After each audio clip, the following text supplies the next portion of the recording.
Hello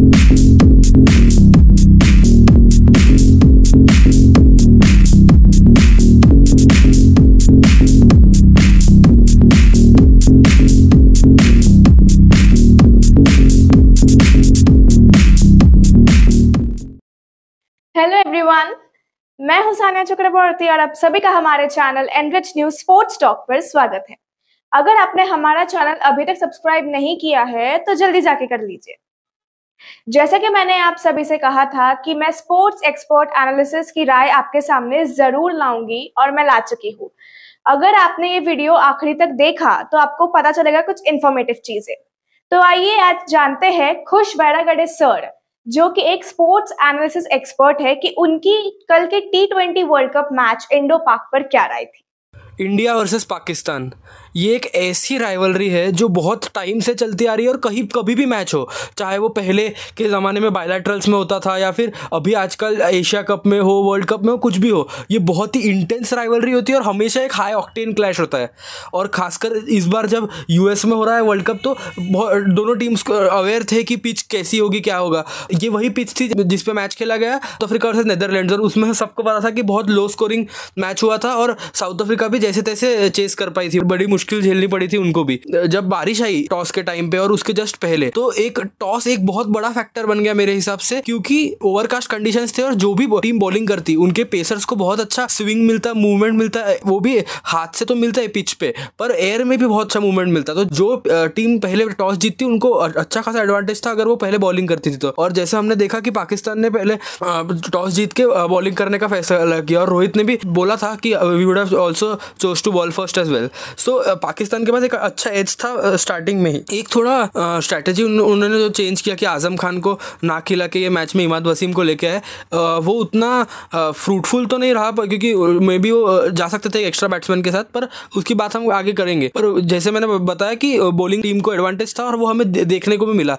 Rohit ने शानदार shot लगाया, फ्लिक जो शाहीन अफरीदी को मारा फर्स्ट ओवर में, उसके बाद से सब चीज़ें डाउनहिल ही गई। कोहली का विकेट गया, उसके बाद रोहित भी आउट हो गए सेम शॉट रिपीट करने के प्रोसेस में। उसके बाद जब अक्षर को प्रमोट किया गया, जो कि बहुत इंटरेस्टिंग डिसीजन था और मे बी काफ़ी हद तक सही भी था, क्योंकि स्काई को शायद उनको स्विंगिंग बॉल पे एक्सपोज नहीं करना था, तो मे बी शायद इसलिए वो डिसीजन लिया गया। पर ऋषभ पंत बहुत रेकलेस दिखे, क्योंकि भले ही उन्होंने 41 मारे और जो कि बहुत बड़ा कॉन्ट्रीब्यूशन था इंडिया के टोटल को, पर बहुत ही रेकलेस खेल रहे थे वो एकदम, क्योंकि एक बहुत थिन लाइन होती है एग्रेसिव खेलने में और रेकलेस खेलने में।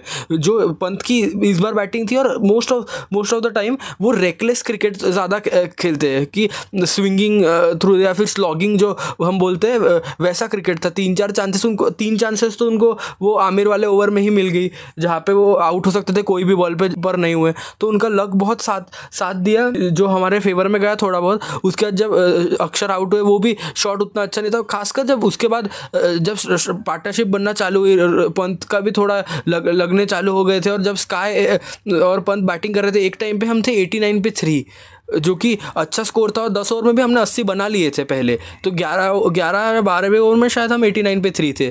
और उसके बाद जो हमारा कोलैप्स हुआ वो नहीं होना चाहिए था। मैं मानता हूँ कि पिच कोई 180-170 वाली नहीं थी, 150 भी बहुत हो जाते थे ये पिच पे, पर एक प्लेटफॉर्म बनने के बाद जो कोलैप्स हमारा हुआ, जो बिल्कुल नहीं होना चाहिए था और जो बहुत डिसअपॉइंटिंग था इंडिया के लिए। खासकर जब भी स्काई आउट हुए उसके बाद भी वो स्काई वाला शॉट भी थोड़ा इफ़ी था और वो वैसा चाइल्डिश एरर, वो जो स्कूल बॉय एरर जैसा हम बोलेंगे वैसा था।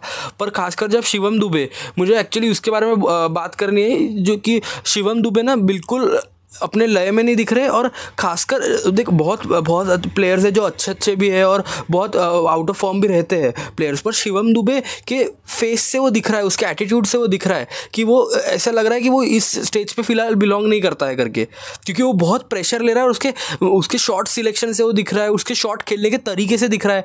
एक जैसे हम ब्लॉक भी करते हैं ना, तो एक फर्मनेस होती है, एक वो जो कॉन्फिडेंस झलकाती है जो कि उनके शॉट सिलेक्शन में नहीं दिख रहा था। और जैसे अगर आपने देखा होगा वो आउट जैसे हुआ straight back to the bowler, वो बहुत ही ख़राब डिसमिसल था और बहुत ही टेम डिसमिसल बोल सकते हैं हम।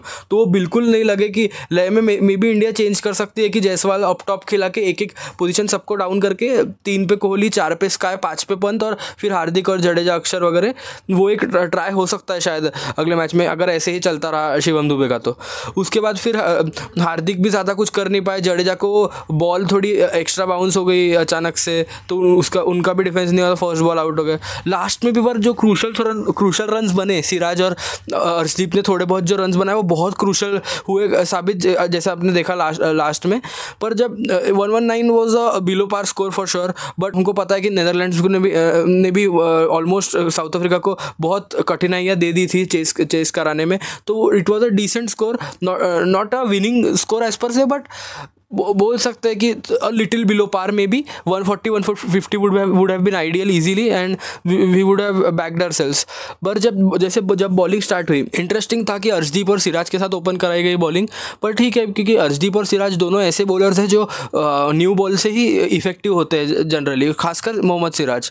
तो वो एक टैक्टिक था। जब बुमराह को भी लाया तो फर्स्ट ओवर उतना लगा नहीं कि बुमराह उतना रिदम में है या अच्छी बॉलिंग कर रहे हैं। और सेकेंड ओवर में भी जब बाबर ने एक चौका मारा था जो मिड विकेट के ऊपर से गया, तब भी बुमराह अपनी लेंथ नहीं पकड़ पा रहे थे बराबर। पर उसके नेक्स्ट ही बॉल पे बाबर का कैच जाता है स्काई को, जो कि बहुत अच्छा कैच था, आई मस्ट एडमिट, बहुत अच्छा कैच पकड़ा। पर वहाँ पे थोड़ा एक इंडिया को थोड़ा रिदम मिला, या और जो क्योंकि वो एक्स्ट्रा बाउंस हुआ और बाबर ऑलमोस्ट लीव करने, वो 2 माइंड में कॉट अप हो गए कि लीव करना चाहिए या खेलना चाहिए, जिसमें वो बीच में कॉट अप होके एज लग के कैच हो गया, जो जब India back in the game बोल सकते थे हम कि आ गई थी।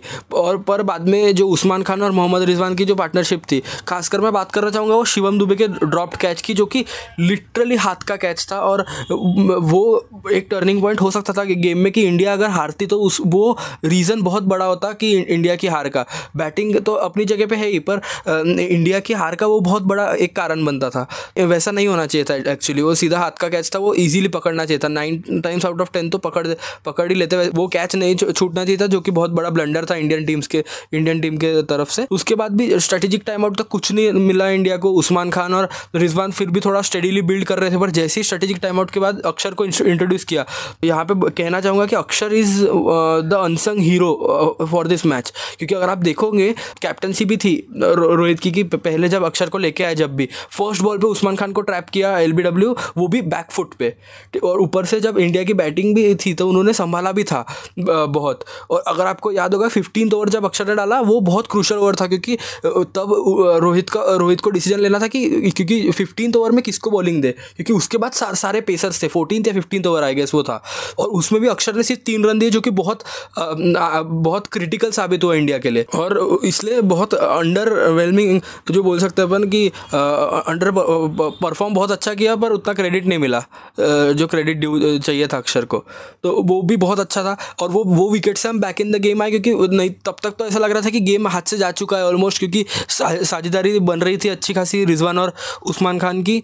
तो गेम दूर जाता हुआ दिख रहा था भारत से। पर फाइनली जो विकेट के बाद जो चेंज हुआ, और खासकर जो सबसे मेन टर्निंग पॉइंट मैं बोलूँगा वो था रिजवान का विकेट। क्योंकि पहले ठीक है उस्मान खान के बाद शादाब वगैरह आए और हार्दिक ने उनको बाउंस आउट कराया, वो बहुत सही था। पर Rizwan was the key in the chase, वो होल्ड करके बैठे थे एक साइड से, भले ही उनका स्ट्राइक रेट बहुत कम था और 40 बॉल में कुछ 30 रन 30 ऑड समथिंग बनाए थे उन्होंने, पर वो की विकेट था। और जो बुमराह का बॉल था वो एकदम बहुत ही, मतलब ऐसे बोलेंगे कि वाटर पीच करके लिटरली जो पढ़ के अंदर आया, और उसमें भी रिवर्स स्विंग मिल रहा था सेकेंड इनिंग्स में इतना लेट भी।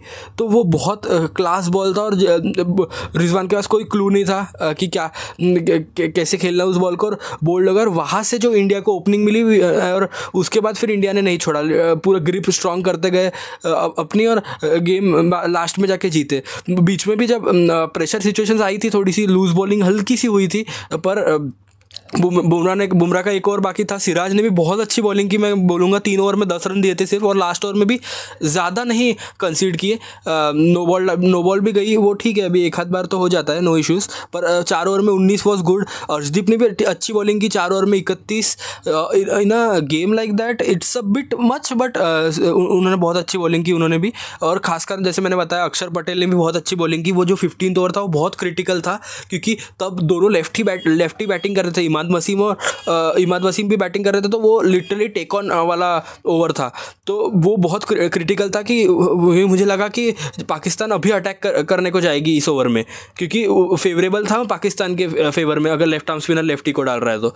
पर वो ओवर में जब उन्होंने एंगल्स का यूज़ करके आर्म बॉल्स डाल के जो ओवर निकाला 3 रन का, वो बहुत क्रूशल था इंडिया के विक्ट्री के लिए। और बाद में एंड में जाके वो बहुत फ़ायदा मिला, जब वो प्रेशर बढ़ता गया पाकिस्तानी बैट्समैन पे, कि जब बॉल्स कम बचे थे तब। और लास्ट में इंडिया ने क्लोज आउट फिर भी डिसेंट किया कि अर्शदीप ने वो लास्ट में 2 चौके खा लिए, जब 3 ओवर में 16 चाहिए थे, 3 बॉल में 16 चाहिए। थोड़ा ज़्यादा खा तो लिया अर्शदीप ने, पर ठीक है, okay, no issues. Finally win मिल गई। और अभी ऑलमोस्ट पाकिस्तान के चांसेस बहुत कम है पहुंचने के। अगर हम बात करें इंडिया के पॉजिटिव्स और नेगेटिव्स की, पॉजिटिव्स में बॉलिंग बहुत बड़ा पॉजिटिव है, सब बॉलर्स थोड़ा रिदम में लग रहे हैं और कॉन्फिडेंस मिलेगा उनको ये मैच से बहुत ज़्यादा, खासकर जब अपने मेन आर्च राइवल्स के साथ अगेंस्ट हम अच्छा परफॉर्म कर पा रहे हैं बॉलिंग से तो।